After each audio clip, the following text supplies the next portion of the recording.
या इसमें डाला हूं? ये लो,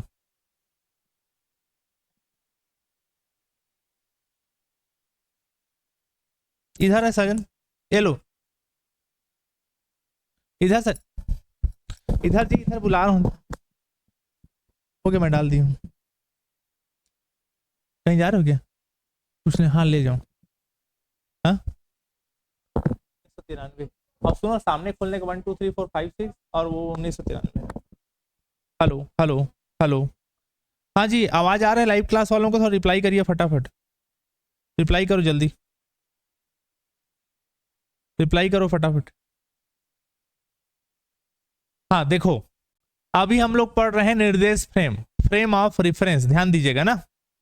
अब फ्रेम ऑफ रेफरेंस क्या है उसको थोड़ा ध्यान से समझिए आप लोग, ठीक है ना। फ्रेम ऑफ रेफरेंस जैसे कि मान लीजिए वो जो है मेरे पास कोचिंग आया, उसके थ्रू, उसका फ्रेंड है, समझ में आ गया ना, वो बताया कि सर फिजिक्स पढ़ाते हैं, तो वो लड़का उसके थ्रू मेरे पास कोचिंग आ गया, समझ में आ गया ना। तो वही है रेफरेंस, किसी के थ्रू बताना, समझ में आ गया। जैसे आप रोड के उस तरफ खड़े हो दुकान में, ठीक है, आप अपने फ्रेंड को देख रहे हो और फोन लगा के बता रहे हो तेरे जस्ट पीछे एक बाइक निकल रहा है, खिसक लें ठोक देगा। समझ आ रहा है ना, समझ आ रहा है ना। तो यहां पास क्या है कि मान ली जाए ये एक बढ़िया सा बस है, समझ में आ गया, ठीक, बस में कोई व्यक्ति बैठा हुआ है, ठीक है ना, कोई बस चला रहे हैं। अब ये बस गुजर रही है, किसके सामने से गुजर रही है? हाँ चलो, तुम्हारा नाम क्या है? आयुष, आयुष के सामने से गुजर रहे हैं, समझ में आ गया ना। तो किसी के रेफरेंस में कुछ चीजें बताना, वही क्या कहलाता है? फ्रेम ऑफ रेफरेंस, सीधा शॉर्टकट मतलब, समझ में आ गया ना। तो शॉर्टकट में लिखना चाहो लिख लो, समझ में आ गया, लिख लो। किसी के थ्रू चीजों को परिभाषित करना, एक्सप्लेन करना,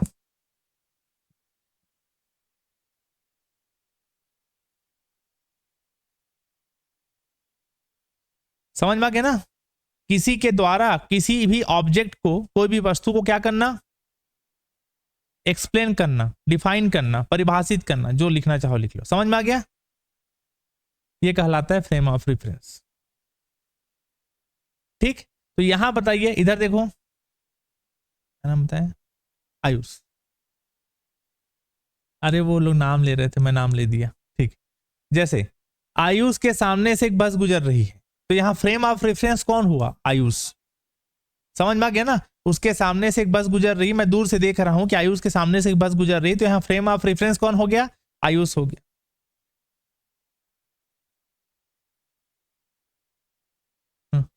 नहीं वो डिस्टेंस बता रहे हो आप, वो डिस्टेंस हो, अलग चीज है, समझ में आ गया ना। तो यहाँ फ्रेम ऑफ रेफरेंस कौन हो गया? आयुष, क्योंकि आयुष के सामने से बस गुजर रही, ठीक।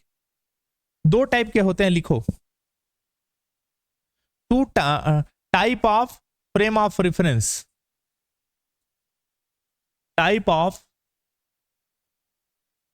फ्रेम ऑफ रेफरेंस, है ना। दो टाइप के होते हैं निर्देश फ्रेम। कितने टाइप के होते हैं? Two types, okay. कितने टाइप के? दो टाइप के।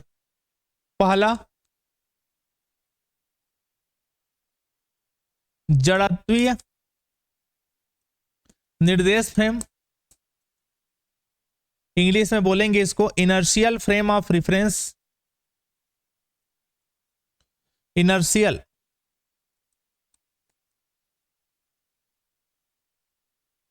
Frame of reference, okay. जड़त्वीय निर्देश फ्रेम, ठीक है ना, समझ में आ गया। दो टाइप के होते हैं, पहला कौन सा मैं बताया? Inertial frame of reference. अब ये इनर्शियल फ्रेम ऑफ रेफरेंस क्या होता है उसको भी सुन लीजिए। पहले दो टाइप के होते हैं, पहला तो ये है, और दूसरा लिखना चाहो तो क्या लिख सकते हो बताओ, बोलो। अजड़त्वीय निर्देश फ्रेम, है ना। Non inertial frame of reference,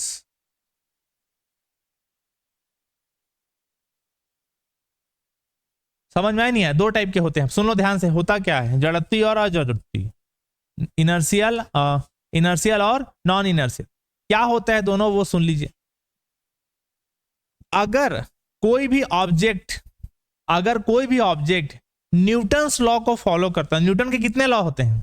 3 law होते हैं, पढ़ चुके हैं। कोई भी ऑब्जेक्ट अगर तीनों रूल को फॉलो करता है, किसका रूल? न्यूटन्स, तो वही ऑब्जेक्ट कहलाता है इनर्शियल फ्रेम ऑफ रेफरेंस। समझ में आ गया ना? नहीं समझ में आया? क्या मैं बोला?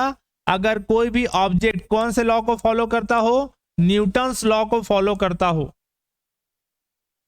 समझ में आ गया? कौन सा लॉ को फॉलो करता हो? Newton's law. और यह भी मैं बताया था कि न्यूटन्स लॉ कहां लगता है, बोलो? कोई भी ऑब्जेक्ट में, मतलब कोई भी चीज न्यूटन्स लॉ के अंतर्गत कब आता है बताओ? जब उसका स्पीड लाइट की स्पीड से क्या हो? कम हो। लाइट की स्पीड के बराबर या लाइट की स्पीड से ज्यादा हो तो वो न्यूटन्स लॉ उसमें तो लागू ही नहीं होता। तो एक तरीके से हम ये भी कर सकते हैं कि कोई भी ऑब्जेक्ट जिसका स्पीड लाइट की स्पीड से कम हो, उसी को बोलते हैं इनर्शियल फ्रेम ऑफ रेफरेंस, या दूसरा भाषा में बोलूं तो जो न्यूटन्स लॉ को फॉलो करता है, क्योंकि न्यूटन्स लॉ भी उसी में लगता है जिसका स्पीड लाइट की स्पीड से क्या हो? कम हो। पढ़े थे ना पिछले क्लास में? क्लियर हुआ? तो ये हो गया कौन सा? Inertial frame of reference. समझ में आ गया? नहीं समझ में आया? ये न्यूटन्स लॉ को फॉलो करता हो, ठीक, या जिसका स्पीड हम क्या बोल सकते हैं?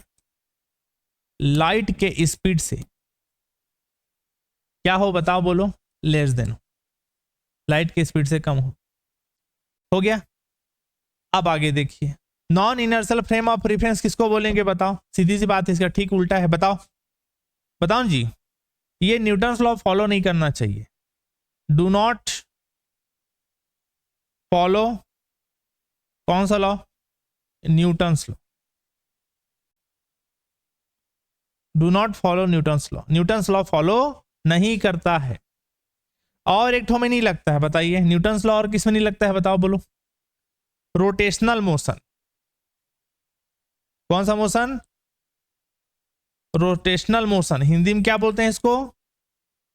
घूर्णी गति। जैसे पंखा, ये रोटेशनल मोशन में आता है।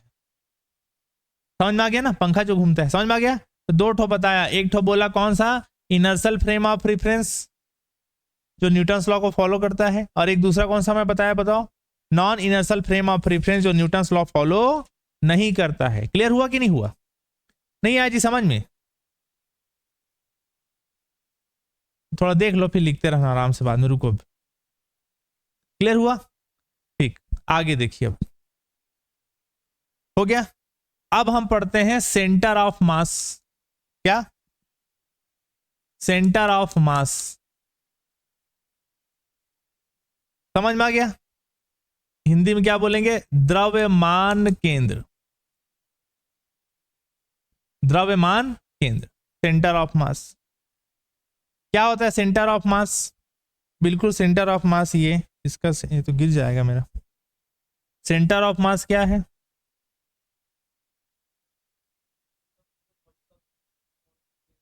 हाँ, 2 उंगली कर लेता हूँ, गिर जाएगा। ठीक है ना? ये centre of mass. Centre of मास बिल्कुल यहां पर। समझ में आ गया ना? कई तो ऐसा भी ऑब्जेक्ट देखे होंगे कि यहाँ अभी जैसे आपको मैं लग रहा है सर बीचों बीच तो रखे, इसमें कौन सा अजूबा है ना? कई तो ऐसा भी ऑब्जेक्ट देखे होंगे कि हम लोग थोड़ा सा इधर रख लिए रहते हैं, रखे रहते हैं, फिर भी टिके रहता है ये। समझ में आ गया ना? ये भी सेंटर ऑफ मास है इसका। समझ में आ गया ना? तो सेंटर ऑफ मास क्या है कि पूरा उस ऑब्जेक्ट का मास एक जगह क्या होता है? फोकस रहता है। समझ में आ गया? वही क्या कहलाता है? Centre of mass. समझ में आया कि नहीं? कि जैसे मान लीजिए कोई यहाँ पास एक वस्तु रखा हूं, देखो ध्यान से, ये देखो, ये कोई वस्तु है, इधर देखो ध्यान से। अब इस वस्तु को ऐसा टाइप का है वेट उसका कि यहां पास मैं पॉइंट रखा हूं तो भी वो बैलेंस है। क्या है? बैलेंस। तो उसका सेंटर ऑफ मास कहां पास हो जाएगा? यहां पर। समझ में आ गया ना? तो सेंटर ऑफ मास समझ में आ गया कि कोई भी एक ऐसा रॉड बता रहा हूं कि उस रॉड को अगर मैं यहां पास देखूं, ठीक है ना, तो यहां पास अगर उसको रखूं और पूरा दोनों तरफ क्या है बताओ, बोलो? बैलेंस है। समझ में आ गया? तो वही उसका क्या कहलाता है? Centre of mass. क्लियर हुआ? नहीं आया समझ में जी? ठीक। तो यहां पास मैं क्या बोला कि कोई भी ऑब्जेक्ट लिया, उसका जो बैलेंस है, कोई भी ऑब्जेक्ट का क्या बैलेंस जहां पास फोकस रहता है। समझ में आ गया? कोई भी ऑब्जेक्ट कहीं जहां पास बैलेंस हो जाए उसी को बोलते हैं, क्या बोलते हैं बताओ, बोलो बोलो जी? सेंटर ऑफ मास। समझो, रटो मत, लिखो, लिख लो ना जी। कोई भी ऑब्जेक्ट, समझ में आ गया? कोई भी ऑब्जेक्ट जिस जगह पर बैलेंस हो जाए, जिस जगह पर क्या हो जाए, बैलेंस हो जाए, उसी को बोलते हैं सेंटर ऑफ मास। ठीक है, एग्जांपल लेके बता दिया आपको मैं, है ना? ये देखो यहां पर से सेंटर ऑफ मास हो गया, है ना? क्लियर हुआ? चलो भाई, जैसे ये गोल खींच दिया, ये लो, यहां पास मान लीजिए, यहां पास हो कोई ऐसा गोल, थाली जैसा होगा, थाली, है ना? अगर यहां पास से पूरा बैलेंस हो जाता है तो ये पॉइंट क्या कहलाएगा उसका, बताओ, बोलो, सेंटर ऑफ मास। ठीक, हो गया ना? नहीं लिख पाए, हो गया ना? कितना लिखोगे देखो जरा, तो क्या बोला मैं कि होल मास जहां पर सेंट्रॉइड हो जाए, क्या हो जाए, होल मास, कोई भी ऑब्जेक्ट का होल मास जिस जिस पॉइंट पे क्या हो जाए, सेंट्रॉइड रहे। सेंट्रॉइड मतलब उसका सेंटर जहां से पूरा बैलेंस हो जाए, उसी को बोलते हैं क्या, सेंटर ऑफ मास। क्लियर हुआ? हो गया ना? चलिए ध्यान दीजिएगा। अब अगला लिखिए, position of centre of mass. Position of centre of mass. Okay, ठीक है। द्रव्यमान केंद्र की स्थिति, द्रव्यमान केंद्र की स्थिति, द्रव्यमान केंद्र की स्थिति, द्रव्यमान केंद्र की स्थिति, द्रव्यमान केंद्र की स्थिति। ठीक, तो इसको समझने के लिए आप क्या करो, द्रव्यमान केंद्र की स्थिति, इसको समझने के लिए देखो कैसे समझते हैं कि मान लीजिए ये आपका एक्स एक्सिस है, ये आपका कौन सा एक्सिस है, एक्स एक्सिस, ये आपका कौन सा एक्सिस है, वाई एक्सिस, है ना? और यहां पर कोई ऑब्जेक्ट है, नाम क्या दे दिया, पी, पोजीशन उसका, कोई भी ऑब्जेक्ट का पोजीशन अभी कहां पर है, पी पर। ठीक, और यहां से यहां की जो स्थिति है, डिस्टेंस, उसको क्या नाम बोल दिया, बताओ, बोलो, आर वेक्टर। क्या बोल दिया, आर वेक्टर। अब चूंकि 2D में चल रहा है, एक्स और वाई में, इसलिए इसका जो कोऑर्डिनेट्स है, निर्देशांक जिसको हिंदी में बोलते हैं, वो क्या क्या बोल दिया मैं, एक्स वाई, क्योंकि एक्स और वाई में 3D में रहता तो एक्स वाई जेड लेते, समझ में आ गया? इसका जो कोऑर्डिनेट्स है, निर्देशांक, वो क्या क्या ले लिया, बताओ, बोलो, एक्स वाई। तो इसका जो पोजीशन वेक्टर है, जिसको अपन क्या से रिप्रेजेंट करते हैं, बताओ, बोलो, आर वेक्टर, वो हो जाएगा एक्स आई प्लस वाई जे। एक्स तरफ के लिए क्या लेते हैं, आई, वाई तरफ के लिए क्या लेते हैं, जे। ऐसा क्लियर हुआ? नहीं आया समझ में? बनाओ डायग्राम।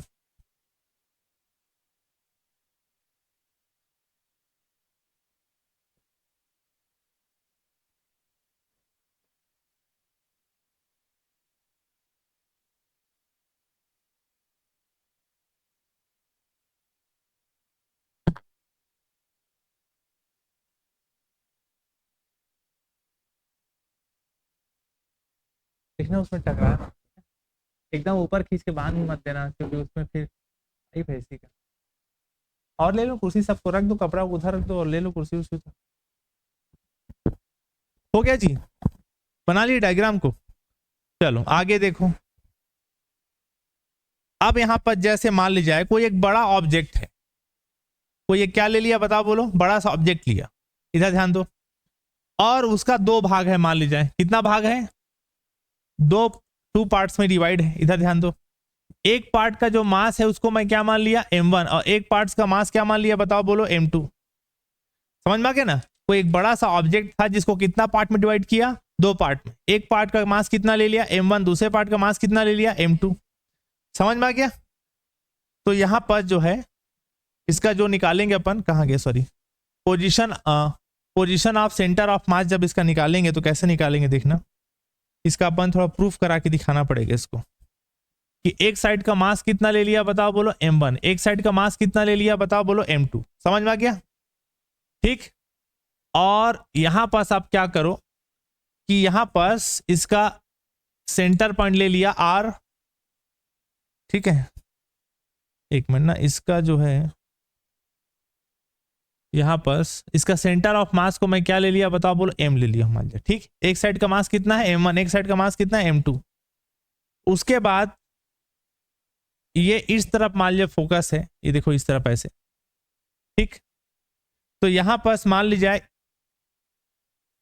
m1 का, किसका, m1 का जो पोजीशन वेक्टर होगा उसको नाम क्या दे दिया मैं बताओ बोलो, r1 वेक्टर। चल जाएगा ना, जैसे इसमें दिए थे नाम, इसमें नाम दिए थे ना, कितना दिया था r वेक्टर, समझ में आ गया ना।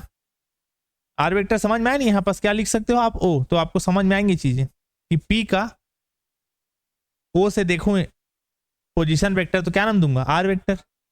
वैसे यहां पास कर रहा हूं कि m1 का o से अगर पोजीशन वेक्टर देखूं तो क्या लिखूंगा बताओ बोलो, r1। क्लियर हुआ। m2 का o से पोजीशन वेक्टर देखूं तो क्या लिखूंगा बताओ बोलो, r2 वेक्टर। समझ में आ गया। और अगर यहां पर जो सेंटर पॉइंट था m का, अगर o से देखूं पोजीशन वेक्टर तो इसको जैसे मान लीजिए मैं नाम दे दिया RCM। क्या नाम दे दिया, RCM, सेंटर ऑफ मास। ठीक, क्या नाम दे दिया, RC।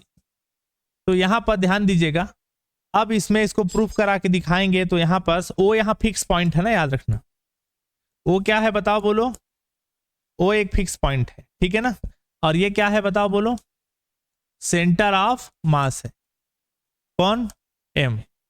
यहां पर एक पॉइंट डाला हूं, सेंटर ऑफ मास है। ठीक, अब इसमें एक काम करो, इसमें आपको क्या प्रूफ करा के दिखाना है, देखिए इसमें आपको प्रूफ करा के दिखाना है, एक्चुअली थ्योरम है, डायरेक्ट मैं बता रहा हूं। RCM is equal to M1R plus M2R2 upon M1 plus M2। ये प्रूफ करा के दिखाना है, इसको अपन प्रूफ करा के दिखाएंगे इसके लिए। क्लियर हुआ। ये सेंटर ऑफ मास के लिए प्रूफ करा के दिखाना। RCM इज इक्वल टू क्या मैं बोला, M1R1 plus M2R2 upon M1 plus M2। इसको प्रूफ करा के दिखाना है। ठीक, तो इसको जब प्रूफ करा के दिखाएंगे तो यहां पर देखिए अब क्या क्या चीजें लिखेंगे, देखना ध्यान से ना। यहां पर आप क्या करो कि सबसे पहली बात बोलना, यहां पर आर वेक्टर के बारे में अगर लिखूं, किसके बारे में, आर वेक्टर, तो ध्यान देना आर वेक्टर के बारे में जब आप लिखोगे तो यहां पास ये जो है 90 डिग्री है। कितना डिग्री है, तो आप हमेशा इस चीज को आपको पता होना चाहिए। अगर मैं कोई एक डायग्राम ऐसा बनाता हूं, अगर यहां कौन सा डिग्री, कितना डिग्री है, 90 डिग्री, तो 90 डिग्री के जो सामने का जो एंगल होगा वो क्या कहलाता है बताओ बोलो, हाइपोटेनियस कहलाता है, कर्ण। हिंदी में क्या बोलते हैं, कर्ण। हाइपोटेनियस कहलाता है ना।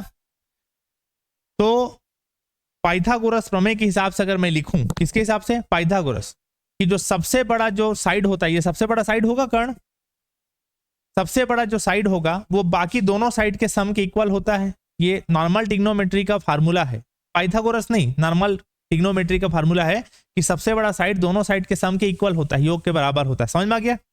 तो यहां पर जरा ध्यान दो, इसके सामने का साइड कौन सा है, ये है 90 डिग्री है, 90 डिग्री इसके सामने ये है, तो यहां पर ये क्या कहलाएगा बताओ बोलो, ये हो गया R1। क्लियर हुआ, समझ में आ रहा है ना। और यहां पर को वो M1 पॉइंट ठीक है, लेकिन यहां पर का मास कितना M1 को, तो उसको M1 ले रहे हैं। समझ में आ गया। और कौन सा बच गया, ये वाला, हाँ, तो ये कौन सा हो गया बताओ बोलो, RCM। नहीं हुआ, नहीं आया समझ में।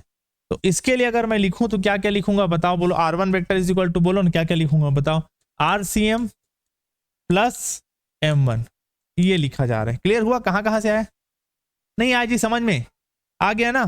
तो यहां पर अगर मैं थोड़ा इसको प्लस माइनस करके लिखूं तो यहां पर R1 है, ठीक है, और इसको इधर लेके जाओ, कितना हो जाएगा, M1 बराबर कितना हो जाएगा बताओ बोलो, RCM। इक्वेशन नंबर फर्स्ट डाल दो। क्लियर हुआ। अब इसके लिखो, ये वाला डायग्राम को देखो ध्यान से, ये वाला डायग्राम को इधर लिखता हूं, देखना जरा ना। यहां भी कितना डिग्री है, 90 डिग्री, इसके सामने का जो साइड है वो क्या कहलाएगा, हाइपोटेनियस। तो यहाँ हाइपोटेनियस ये दिख रहा है साफ साफ, ये दिख रहा है ना। तो हाइपोटेनियस कितना हो जाएगा बताओ बोलो, R2 है ना। ये वाला साइड क्या हो जाएगा बताओ बोलो, है, हाँ, यहां पर आप क्या लिख लो बताओ बोलो, M2। और ये वाला कितना हो जाएगा, ये क्या बच गया, RCM, है ना। तो इसके लिए लिखूंगा, क्या लिखूंगा बोलो, R2 इज इक्वल टू क्या लिखूंगा, बोलो ना जी, RCM प्लस M2, है ना। तो इसको इधर लेके जाओ क्या हो जाएगा, R2 माइनस M2 बराबर क्या हो जाएगा बताओ, बोलो RCM। ये क्वेश्चन नंबर कौन सा हो जाएगा, 2। क्लियर हुआ। अब इसमें आप थ्योरी ऑफ मोमेंट लगाओ, थ्योरी ऑफ मोमेंट, हिंदी में क्या बोलते हैं इसको, आघूर्ण के सिद्धांत से, आघूर्ण के सिद्धांत से। समझ में आ गया, कौन से सिद्धांत से, आघूर्ण, theory of moment. Theory of moment का फार्मूला याद रखना, M1 M1 vector is equal to M2 vector, ये सब वेक्टर रहेगा ना, ठीक है ना, समझ में आ गया। ये फार्मूला होता है, किसका फार्मूला है ये बताओ जी,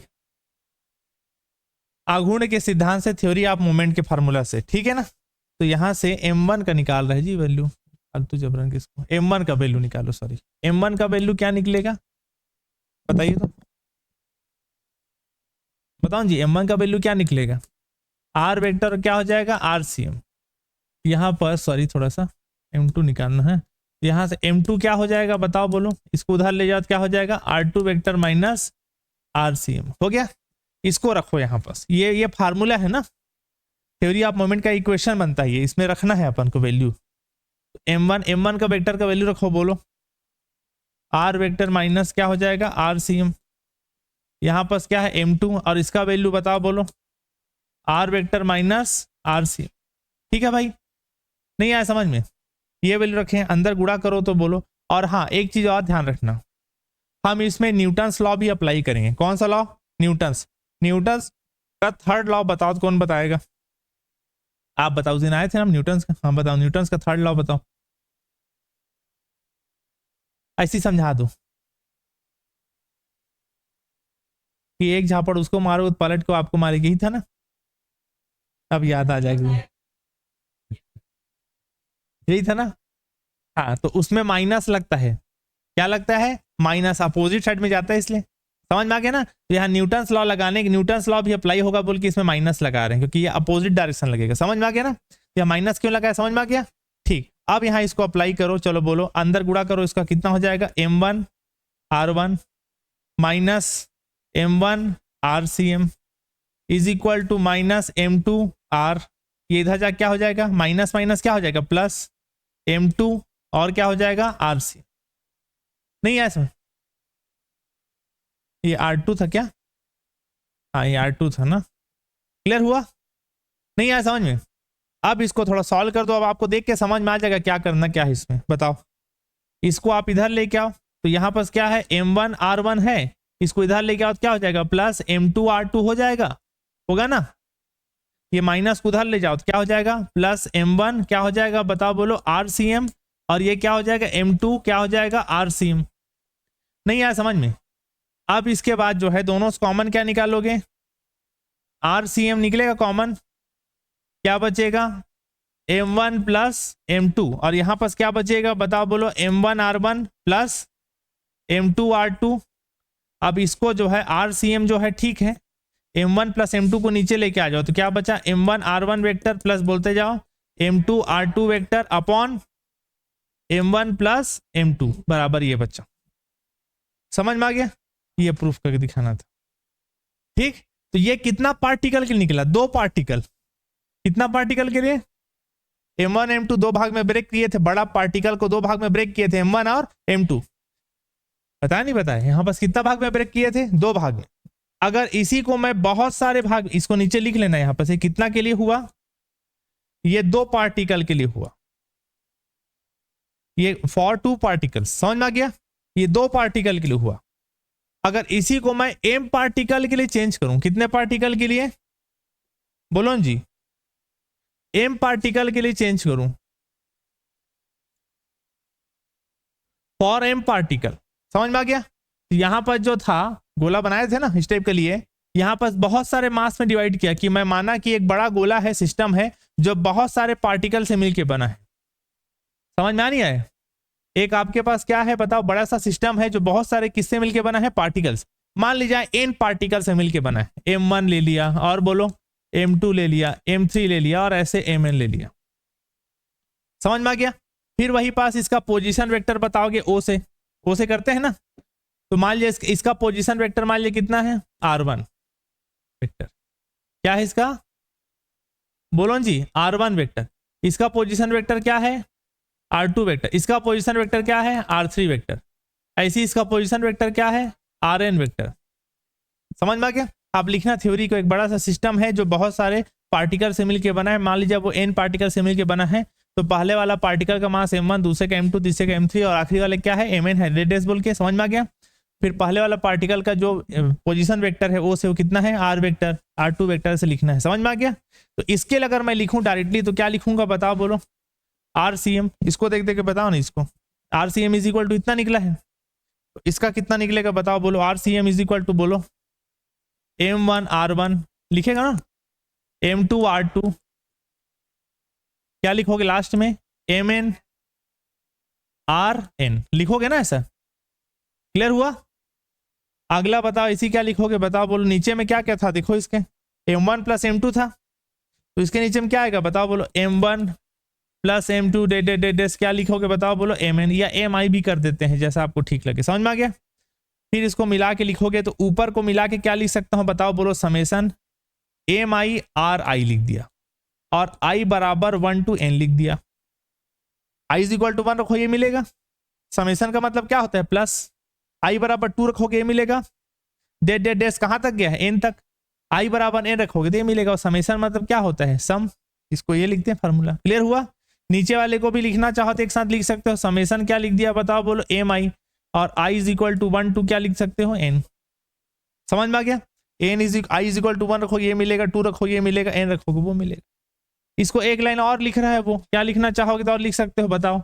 इसको लिख रहा है समेसन, वो ठीक है, Mi और क्या लिखा है, i is equal to 1 to क्या है, n।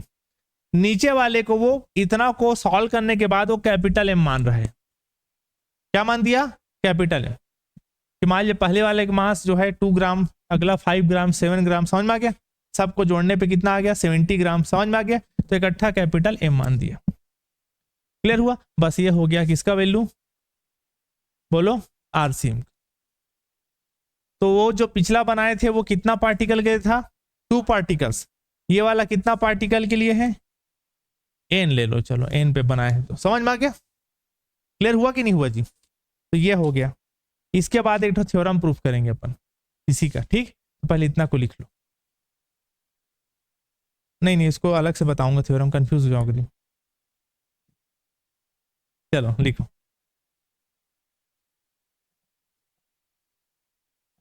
पिछला पेज दिखाऊं क्या,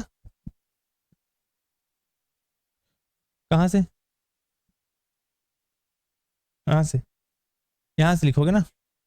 ये हो गया था, ये भी हो गया होगा, गोला तो बनाना है।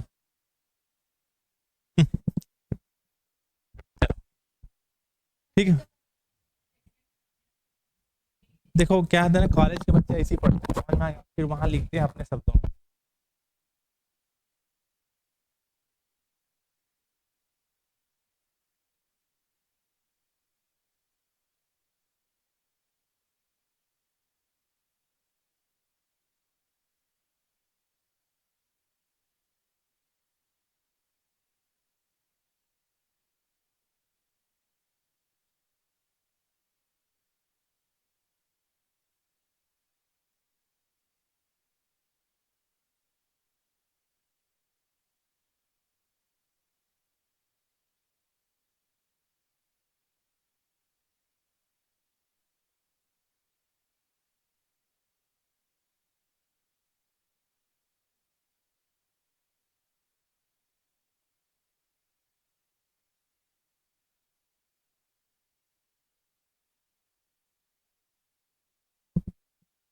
चलिए ध्यान दीजिए, अगला थ्योरम है ना, अभी इसमें एक तो थ्योरम पढ़ेंगे इसका, फिर टॉपिक क्लोज हो जाएगा। ठीक है, अभी आ रहा है आवाज जी मेरा, श्वेता राठौर ऑनलाइन में। हाँ चलो ध्यान दीजिए, क्या बोला है थ्योरम, सिद्ध करो कि दो बिंदु कणों का द्रव्यमान केंद्र उनको मिलाने वाली रेखा पर स्थित होता है तथा द्रव्यमान कणों के बीच की दूरी का अनुपात उनके द्रव्यमान के व्युत्क्रमानुपाती होता है। ठीक है ना, तो ज्यादा नहीं है, दिमाग मत लड़ाओ, जब प्रूफ करेंगे तब थ्योरी को पढ़ेंगे तब आपके दिमाग में क्लियर हो जाएगा। ठीक है ना, सीधा प्रूफ को देखो, प्रूफ करने के बाद फिर अपन करेंगे। ऑनलाइन में जी आवाज आ रहा है कि नहीं आ रहा, रिप्लाई करो श्वेता राठौर, ध्यान दीजिएगा। यहां पास आप क्या करिए, इधर देखो सब लोग, इसको थ्योरी लिखना है आपको खुद से, मैं सिर्फ समझाऊंगा। इधर देखो, यहां पास ये आपका 2 डायमेंशनल है, एक तरफ एक्स, एक तरफ क्या है वाई।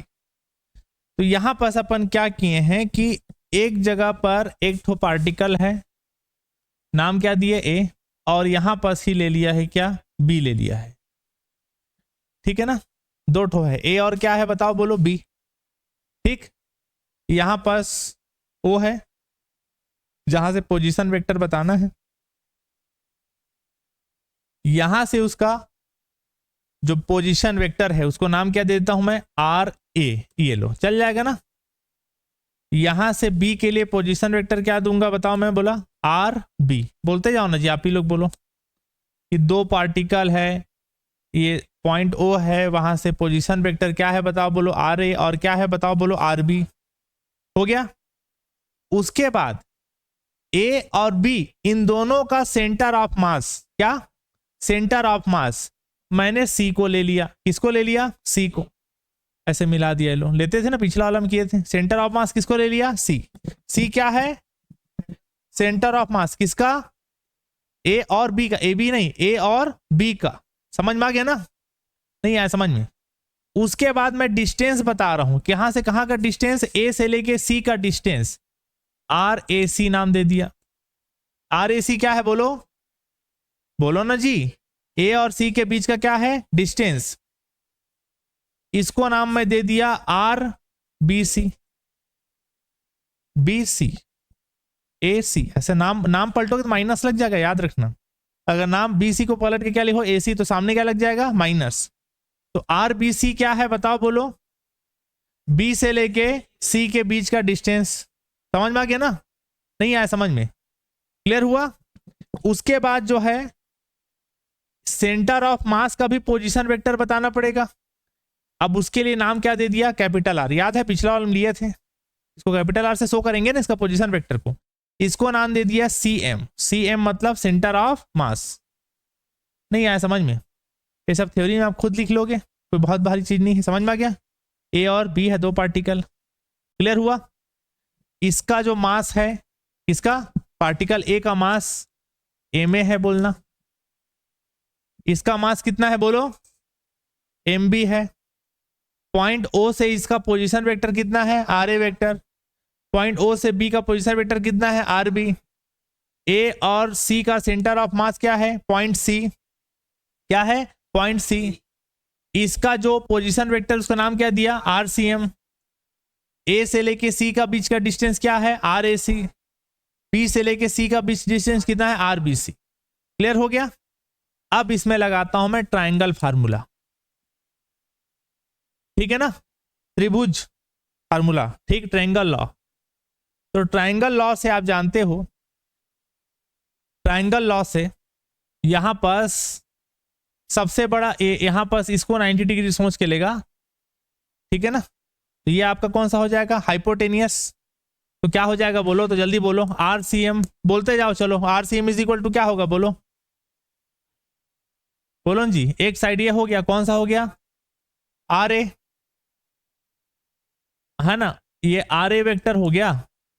और क्या है बताओ, बोलो आर ए सी। नहीं आया समझ में क्या, ये कहां से लिखा, समझ में आया कि नहीं आया। पिछला वाला किए थे ना ट्रायंगल, तो ये 90 डिग्री अगर इसको माना है तो इसके सामने का जो साइड है ये क्या कहलाएगा, हाइपोटेनियस। कर्ण, कर्ण बराबर दोनों साइड के जो साइड है उसके इक्वल हो जाएगा सम के, जैसे पिछला हम किए थे। क्लियर हुआ। इसको क्वेश्चन नंबर क्या डाल दूं, फर्स्ट। चलो बोलो अगला वाले के लिए बताओ, ऐसे ही इसको अगर वो 90 डिग्री मानेगा तो इसको क्या हो जाएगा, ये उसका हाइपोटेनियस ये वाला साइड मतलब कर्ण। तो कर्ण बराबर क्या हो जाएगा बताओ, यहाँ पास आर क्या है बताओ, बोलो R C M is equal to क्या होगा जी बताओ, ये वाला साइड प्लस ये वाला साइड। तो आर बी बोलते जाओ फटाफट, प्लस आर बोलते जाओ बी सी। ये आपका इक्वेशन नंबर कौन सा हो गया 2, इक्वेशन नंबर क्या हो गया 2, ठीक है ना। अब इसके बाद देखो, अब यहां पर क्या करो आप, सेंटर ऑफ मास का डेफिनेशन लगाओ। By the definition of centre of mass, definition of centre of mass, centre of मास का फार्मूला पिछला वाला में प्रूफ किए थे ना। चलो चिल्लाओ, बोलो क्या फार्मूला होता है, R C M is equal to, यहां क्या हो जाएगा बताओ, बोलो बोलो जी, M1 R1 होगा नहीं होगा, चिल्लाओ ना जी, बोलो ना, M2 R2, देखो पिछला प्रूफ किया, अपॉन M1 प्लस M2। इसको मत लिखना, यहाँ R1 2 नहीं चल रहा है, क्या चल रहा है AB चल रहा है, तो यहाँ क्या लिखूंगा बताओ, यहाँ के हिसाब से बोलो, MA, बोलो ना जी, देखो ना MA RA, हाँ बोलो, MB और RB ऐसा चलेगा यहाँ, और नीचे में MA प्लस क्या चलेगा MB। नहीं आया समझ में। अब यहां पर देखो, इसको इक्वेशन नंबर डाल देता हूं 3। अब इक्वेशन नंबर फर्स्ट से, कहां से, इक्वेशन नंबर फर्स्ट से RAC का वैल्यू निकालो, कितना आएगा बोलो, ये उधर जाके कितना हो जाएगा माइनस RA होगा, समझ में आ गया ना। तो from equation first, from equation first, equation number first से RAC का वैल्यू मैं निकालूं तो कितना कितना निकलेगा बोलो, RCM है और माइनस इधर क्या हो जाएगा बताओ, इसको इधर ले आओ तो बोलो RA हो जाएगा, होगा कि नहीं होगा, नहीं आया समझ में, क्लियर हुआ। तो यहां पर फिर RCM का जो वैल्यू इक्वेशन नंबर थर्ड से रखो, यहां से किसका वैल्यू निकला है, ये जो वैल्यू है इसको उठा के आप यहां पर रखो, नहीं आया समझ में। चलो बोलो, चलो चिल्लाओ बोलो, MA RA हाँ प्लस MB RB ऐसा था ना, और नीचे में क्या था, हाँ आगे चिल्लाओ, और माइनस क्या है पहले से, हाँ RA, नहीं हुआ है जी समझ में। एलसीएम कितना निकलेगा बताओ, बोलो MA प्लस MB, तो कितना हो जाएगा MA RA plus MB RB minus इसका गुणा यहाँ कितना हो जाएगा MA RA माइनस कितना हो जाएगा MB RB। एलसीएम निकालने तो आता होगा, फर्स्ट ईयर पहुंच गया हो, समझ में आ गया ना। सब जीरो तो नहीं होना चाहिए, सब जीरो हो जाएगा क्या, गड़बड़ नहीं हो जाएगा यार, सब जीरो नहीं होना चाहिए ना। तो यहाँ पर जरा देखो मुझे, यहाँ पर सब कट जाएगा है, एक मिनट रुकना ना, यहाँ पर MA एक, अच्छा ये इसका गुणा इसके साथ ये हुआ, इसका गुणा यहाँ होगा तो क्या होगा जी, बोलो बोलो MB और RA होगा ना। अब ठीक है, नहीं आया समझ में। तो यहां पास ये दोनों कैंसल आउट हो जाएगा, और जो बचेगा वहां से कॉमन क्या निकलेगा MB, तो यहां पास क्या बचेगा बताओ, बोलो RB माइनस क्या बचेगा RA, और नीचे में क्या बचा बताओ, बोलो MA प्लस क्या बचा MB। क्लियर हुआ। इसको मैं डाल देता हूं, ये वैल्यू किसका निकल गया बताओ, बोलो RAC का। इक्वेशन नंबर कौन सा जाएगा, ये 4 जाएगा। अब यहां पर जैसे इसको इक्वेशन फर्स्ट को लेकर सॉल्व कर रहे थे, ऐसे ही इक्वेशन नंबर किसको लेकर बनाना, सेकंड को, और RBC का वैल्यू निकालोगे क्या निकलेगा बताओ, बोलो ये उधर जाएगा, जाएगा ना। तो RBC का वैल्यू क्या निकलेगा बताना, फ्रॉम इक्वेशन 2 है ना, RBC का वैल्यू क्या निकलेगा बताओ, बोलो बोलो जी, RCM था पहले से और माइनस RB जाएगा है ना। तो यहां पर RCM का वैल्यू फिर रखोगे इक्वेशन थर्ड से, बोलो MA RA plus MB RB, ठीक है ना। आगे बोलो अपॉन MA प्लस MB, और माइनस यहां पहले से क्या है RB, ठीक है। तो यहां पर बताइए एलसीएम कितना निकलेगा बताओ, बोलो MA प्लस MB, तो यहां पर क्या हो जाएगा MA RA plus MB RB, ये माइनस उधर जा क्या हो जाएगा बताओ, बोलो MA RB गुणा होगा ना, एलसीएम निकालेंगे तो, और क्या हो जाएगा एम बी आर बी होगा ऐसा। तो यहां पर फिर ये दोनों कैंसल आउट होगा, तो क्या बचेगा बताओ बोलो, एम ए कॉमन निकलेगा इन दोनों से, क्या बचेगा R A minus R B common निकलेगा। यहां पर क्या बचा M A plus M B, ये वैल्यू किसका निकल गया आर बी सी। अब यहां पर क्या करो थोड़ा सा, यहां पर चूंकि माइनस में करना है इसलिए आर बी सी को मैं पलट के कहीं आर सी बी लिखा तो सामने क्या लग जाएगा माइनस। समझ में आ गया, सामने क्या लग जाएगा माइनस। यहां भी एम ए है ठीक है, यहां पास R A minus R B को पलट के कहीं मैं क्या लिखा R B minus R A लिखूंगा। समझ में आ गया, तो सामने क्या लग जाएगा माइनस लगेगा नहीं लगेगा। तो क्या बचा एम ए प्लस क्या बचा एम बी। अब ये दोनों साइड से माइनस माइनस क्या हो गया कट गया। ये एक डाल दिया, इक्वेशन नंबर कौन सा डाल दिया 5। समझ में आ गया। अब कुछ नहीं 4 और 5 को डिवाइड कर तो आंसर आ जाएगा। 4 डिवाइड बाई क्या करूं बताओ बोलो 5 लिख लेना पूरा। समझ में आ गया। 4 कौन सा है देख लो, ये 4 है, आर ए सी है एलएचएस में, इसके एलएचएस में क्या है आर सी बी।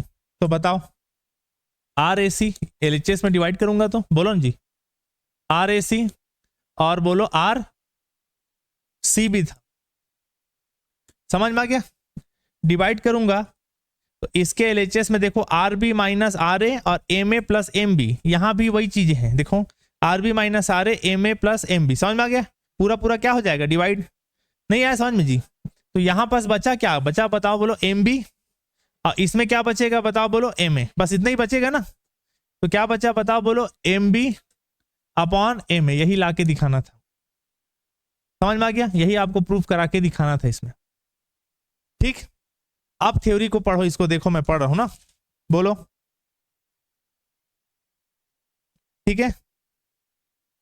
कि जो उसका द्रव्यमान केंद्र कणों की दूरी का अनुपात, ये क्या है बताओ बोलो, ये क्या है बताओ बोलो। आर ए सी क्या था डिस्टेंस था, क्या था डिस्टेंस था, दोनों मास के बीच का क्या था डिस्टेंस, ये भी क्या था डिस्टेंस, यानी दोनों डिस्टेंस को क्या करेंगे डिवाइड। तो किसके डायरेक्टली प्रोपोर्शनल टू है बताओ बोलो, दोनों मास के डायरेक्टली प्रोपोर्शनल इक्वल टू है, मतलब क्या है डायरेक्टली प्रोपोर्शनल टू। अब पढ़ो देखो लास्ट लाइन क्या लिखा है, द्रव्यमान केंद्र कणों की दूरी का अनुपात उनके द्रव्यमान के व्युत्क्रमानुपाती है। अब पढ़ना समझ में आ जाएगा। क्लियर हुआ, नहीं आया समझ में, तो ये आपको प्रूफ करा के दिखाना था। अच्छा व्युत्क्रमान उल्टा है सॉरी, देखो जी आर ए सी यहां पास क्या है एम बी, नहीं समझ में आ रहा क्या, डायग्राम को देखो समझ में आ जाएगा। ये देखो आर ए सी इधर का है, तो इधर का क्या होना एम ए होना चाहिए ऊपर में, लेकिन क्या लिखा है बताओ एम बी, यानी उल्टा है ना। तो डायरेक्टली प्रोपोर्शनल टू नहीं है बल्कि वो इनवर्स प्रोपोर्शन व्युत्क्रमानुपाती है। समझ में आ गया ना। तो ये आपको प्रूफ करा के दिखाना था, देख लो आपको यही प्रूफ करा के दिखाना था उसमें। क्लियर हुआ, उसमें मॉड लगा दिया है। बन जाएगा कि नहीं बनेगा जी थ्योरम वाला, बन जाएगा ना, गुणा भाग है सिंपल। फिर से बताऊं क्या हो जाएगा ना। ऑनलाइन वाले प्लीज थोड़ा रिप्लाई करिए तो फटाफट, इसको लिख लिया थी इस साइड को, ये हो गया था ना। हाँ क्या ठीक है, ठीक है जी ऑनलाइन में फिर थैंक यू सो मच। आज का क्लास यहीं तक, कुछ डाउट हो तो रिप्लाई करो। क्लास में बंद कर रहा हूं ना।